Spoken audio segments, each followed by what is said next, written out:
Alba Story prezanton. Përshëndetje. Jam një grua 39 vjeçe dhe jetoj në një nga lagjet më të vjetra e më të populluara të qytetit. Banesa ime është në katin e dytë të një pallati të lartë, por balkoni im shikon fiks nga një shtëpi e vjetër por shumë e veçantë që ndodhet përballë nesh. Aty jeton komshiu jon. Ai është një burr 64 vjeç, por po ta shohësh, rrezaton një hije dhe ka një autoritet që nuk e gjen tek djemt të rinj. Për vite me radhë, ai ka qenë një funksionar i lartë në shtet. Kishte drejtuar bordin administrativ të qytetit ton dhe njihte çdo cep. Ai njihte ligjet, njihte zakonet dhe njihte çdo kënd që punonte në zyrat e bashkisë. Tani është në pension, por mbeti njeriu më i respektuar i lagjes. Shtëpia e tij ishte si një oazë në mes të betonit. E kishte rregulluar oborrin me një shije të jashtëzakonshme, duke mbjell pemë dekorative rreth e qark avllis dhe disa drur frutash në pjesën e pasme. Tek ajo borë, komshit kishin bërë një lloj tradite, të paktën një herë në javë, e zakonisht pas ditëve të së dielës, porta e tij rrinte e hapur. Burra e gra të lagjes aty mblidheshin e qëndronin së bashku. Ai nxirrte karriget, bënte kafe për të gjithë dhe biseda fillonte. Ai ishte një orator i lindur, fliste bukur, me qetësi dhe e peshonte çdo fjalë. Njerëzit shkonin aty për t'i marrë mendim se si të zgjidhin hallet e pronave, se si të vepronin me familjet, apo thjesht për të dëgjuar historitë e tij nga koha kur kishte post të lartë. Edhe unë shkoja tek ato takime. Jeta ime ishte pak e zbrazët, pa shumë ngjarje, kështu që ato biseda në oborrin e tij më jepnin një lloj kënaqësie. Por me kalimin e muajve, e pash veten që fillova të shkoja edhe gjatë ditëve të javës, kur nuk kishte njëri tjetër. Gjeja një sebeb, bëja një kek në shtëpi dhe shkoja tek porta e tij. I lija pjatën mbi tavolinën e vogël në ato borë dhe ulesha aty pranë. Ne fillonim të flisnim për orë të tëra, vetëm në të dy. Muhabetet tona nuk ishin më për hallet e lagjes. Ai më fliste për rininë e tij, për vendimet e vështira që kishte marrë në jetë, ndërsa unë i tregoja për përditshmërinë time. Unë adhuroja mënyrën se si ai e analizonte jetën. E shikoja me admirim dhe nuk e fshihja dot. Kisha një lloj tërheqjeje që në fillim e justifikoja si respekt, por thellë e dija që më pëlqente ai burr. Ai e vuri re këtë gjë.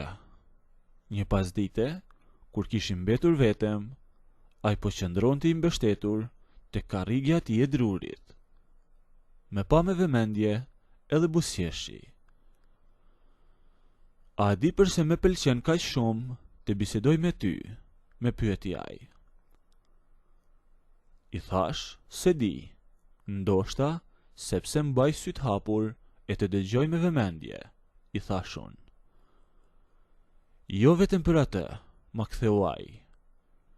Kur të shoh ty, me kujtohet një kohë shumë e largët. Ti ngjan jashtëzakonisht shumë me një grua që kam dashur dikur. Është një histori e vjetër, por që nuk përfundoi ashtu siç doja unë, thoshte ai.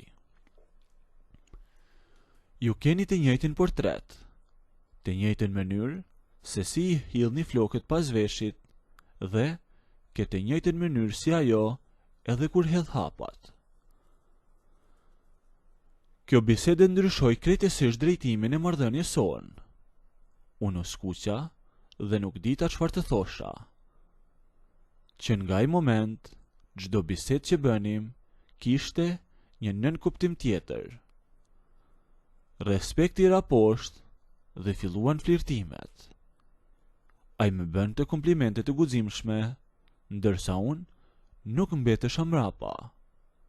E ngasmoja për faktin që ishte i pashëm dhe që mund të bënte për vete çdo grua edhe në këtë moshë. Xhelozitë e vogla kishin filluar, sepse kur ndonjë komshie tjetër vonohej shumë në oborrin e tij të dielave, unë ngrihesha e ikja e para në atë shtëpi. Ai e kuptonte këtë dhe të nesërmen gjente mënyrën të me fliste nga mbrapa avllis për të me qetësuar. Kulmi i kësaj historie ndodhi dje. Ai më dërgoi një mesazh ku më thoshte të shkoja patjetër tek shtëpia e tij sepse kishte diçka për mua. Unë u rregullova shpejt dhe zbrita poshtë. Hapa portën e oborrit të tij dhe hyra brenda, e ai nuk ishte në obor, por e gjeta në sallon. Meftoi të futesha dhe të ulesha edhe unë brenda. Diçka që nuk e kisha bërë asnjëherë më parë. Pasi ne rrinim gjithmonë jashtë në obor aty tek pemet dekorative. Salloni i tij ishte i vjetër por shumë i madh, i shtruar me parket druri të errët si dikur dhe me orendi klasike që tregonin qartë shijen e një njeriu të rëndësishëm.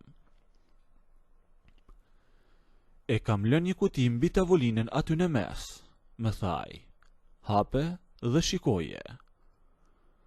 Unë eca drejt tavolinës, hoqa kapakun e kutisë prej kartoni dhe pash brenda një fustan të mrekullueshëm vere, me material mëndafshi, ngjyrë gurkali.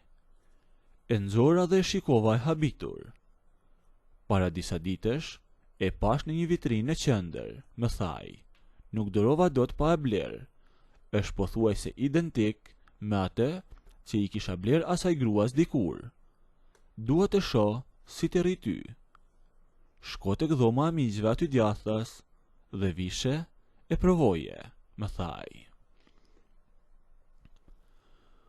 Unë mora fustanin dhe hyra në dhomën e miqve. Mbylla derën, shtëpia ishte në një qetësi absolute. Kisha shumë emocione, e kuptohet kjo gjë, dhe e dija shumë mirë se çfarë do të thoshte kjo lojë. Dhe fakti që unë po ndërrohesha në shtëpinë e tij, pa njeri tjetër rrotull, ma mbushte mendjen me lloj-lloj mendimesh. E vesha fustanin, më rrinte fiks pas trupit. Eca ngadalë, e dola nga dhoma për të shkuar tek salloni. Ai nuk ishte më aty ku e lash. Kishte ecur me tej dhe kishte hyrë tek dhoma e tij e bibliotekës, e cila lidhej me sallonin përmes një harku të madh druri. Unë hyra brenda në atë dhomë. Muret ishin të mbuluar nga dyshemeja deri në tavan me rafte plot me libra e dosje të vjetra, tërsa ai qëndronte aty në mes të dhomës. Nuk tha asnjë fjalë kur më pa. Unë eca drejt njërës prej faqeve të murit e unë mbështeta plotësisht tek rafti i madh prej druri.